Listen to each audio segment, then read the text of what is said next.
Specifically now, I would like to talk to domestic workers, nannies, house helps. Yeah, let's have this conversation, my sisters. It is very important. Yeah, so it's about taking your work seriously. Many of you are not proud nannies. Many of you are not proud house helps, and you feel ashamed to be called a house help. Why is it so? Why is it so that when you don't want to be associated or you don't want to be linked with anything to do with house help? Yeah.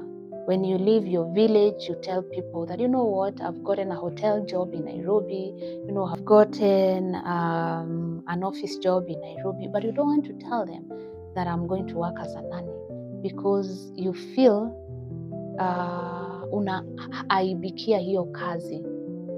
I would like us to change this narrative, my sisters. I would like to change us to change this narrative because time has come and time is now for you to love on what you do. This job is the one that is feeding you. This job is the one that is feeding your family. And why are you not proud of it? Let me tell you, my friends, there are so many graduates from colleges, from universities that are jobless today as we speak. They are jobless. People are hopeless, not only the graduates, even so many people in the village. They are jobless. They don't have an income. And they are praying day and night how they could get something to fend on themselves or to fend their families. Yeah. And they are willing even to settle for anything, I'm speaking this because in my DM, my Facebook DM and on WhatsApp, I have so many messages. And people are asking me to link them with employers. And when I ask them about a little bit of their history, they are telling me, I'm a university graduate. I did this course and I've tried to apply for jobs, but I've been unsuccessful.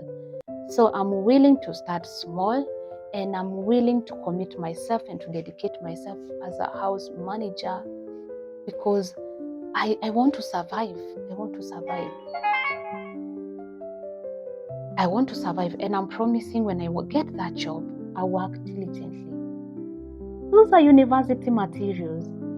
And you are there, you didn't even manage to clear class 8. You didn't manage to clear form 4. No. But someone was gracious enough to welcome you into their homes, to live with them just like one of them. But not all of you are able to live with that family honorably. You end up discussing your employers with your friends.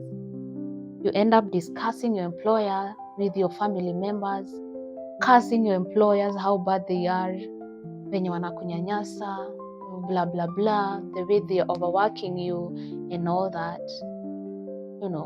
Do you really have to talk ill about the person, the hand which is feeding you? Yeah. Let's have an honest conversation, girls, mommies, my sisters. Let's have an honest conversation. Do you really have to talk ill? Do you have to talk ill about the hand that is feeding you? Yes. So a time has come for you to take your work seriously because where this industry of domestic work is going, itakuwa ni kazi kama ile nyingine ambapo for you in order to qualify you have to have certain level of education. You have to have certain level of experience and you have to have referees, people who can talk well about you. And you know what? You have to have testimonials because you'd like to hear how you worked with your previous employers. How did you work with them? How did you treat their children? We would like to know. Things are changing, by the way. And you should learn to take your work seriously.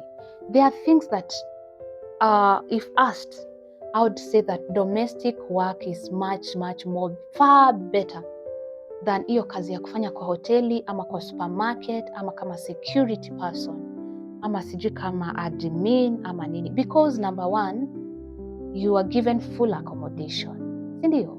Yes. Secondly, you're given your salary. Yes. And thirdly, you're given meals. You are in feeding program, you're given meals. And fourthly, you are not commuting. So hakuna transport unalipa. Comparing yourself with someone who is employed in a hotel, someone who is a security officer somewhere, someone who is working in cyber cafe, someone who is working as what? As an admin. They have to pay transport for them to get to job location. Secondly, no one is feeding them, no one is buying them lunch, no one is giving them supper, breakfast. They have to buy hizo vitu wajinunulie wajipange, okay? But the salary they are getting is actually the same as salary you get paid by your employer. Because believe you me, many security guards wengi wanalipangwa like 8,000, ikienda sana 10, ikienda sana maybe 12. And maybe those who are maybe nini ya juu kidogo or ina mshahara iko juu kidogo.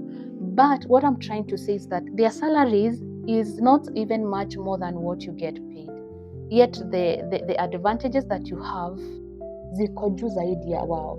For example, someone working in a hotel, they get paid 6,000, 5,000. But before they get to that hotel, that restaurant, they have paid transport, and they have paid their transport.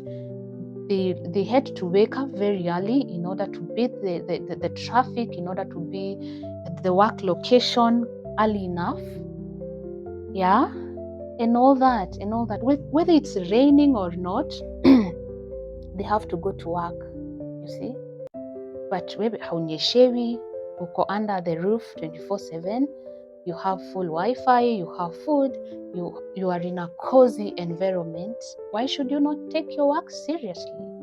So what I'm trying to say is that time has come for domestic chores to be taken seriously, and that's why Aruka Spring Center, we are here to train you on how to stay with your employer, on how to raise children in a good way, on how to have good communication with your employer, on how to have trust with your employer. The issue of integrity is something. You realize that someone will just wake up na anakuambia, you know what, my mother is so sick.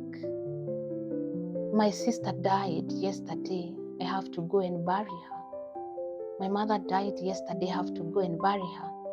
My younger brother is so sick, and I need permission to go home and just check on my family, get to know how they are doing. And for sure, there's no one who died. For sure, there's no one who is sick.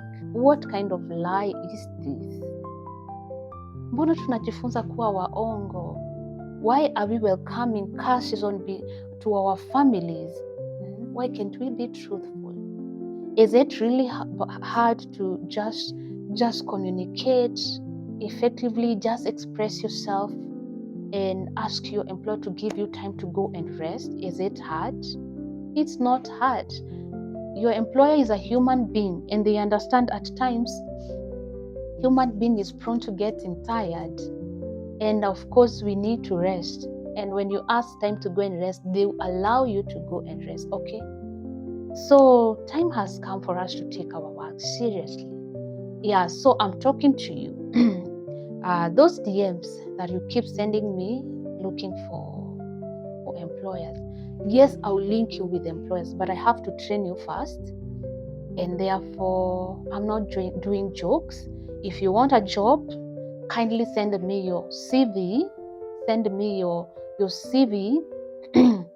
Indicate where you stay, where you're coming from, how old you are, where you've worked previously, and you can indicate one testimonial there. At least I would like to hear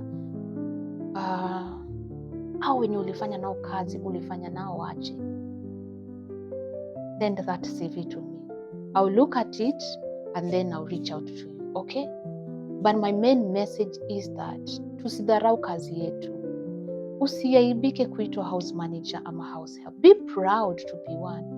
So can you be counted among those who are going to raise the best generation in the future? Can we count on you? So you have first to love what you do and don't be ashamed of what you do. Let it be known that you're happy, that you have something to do, okay?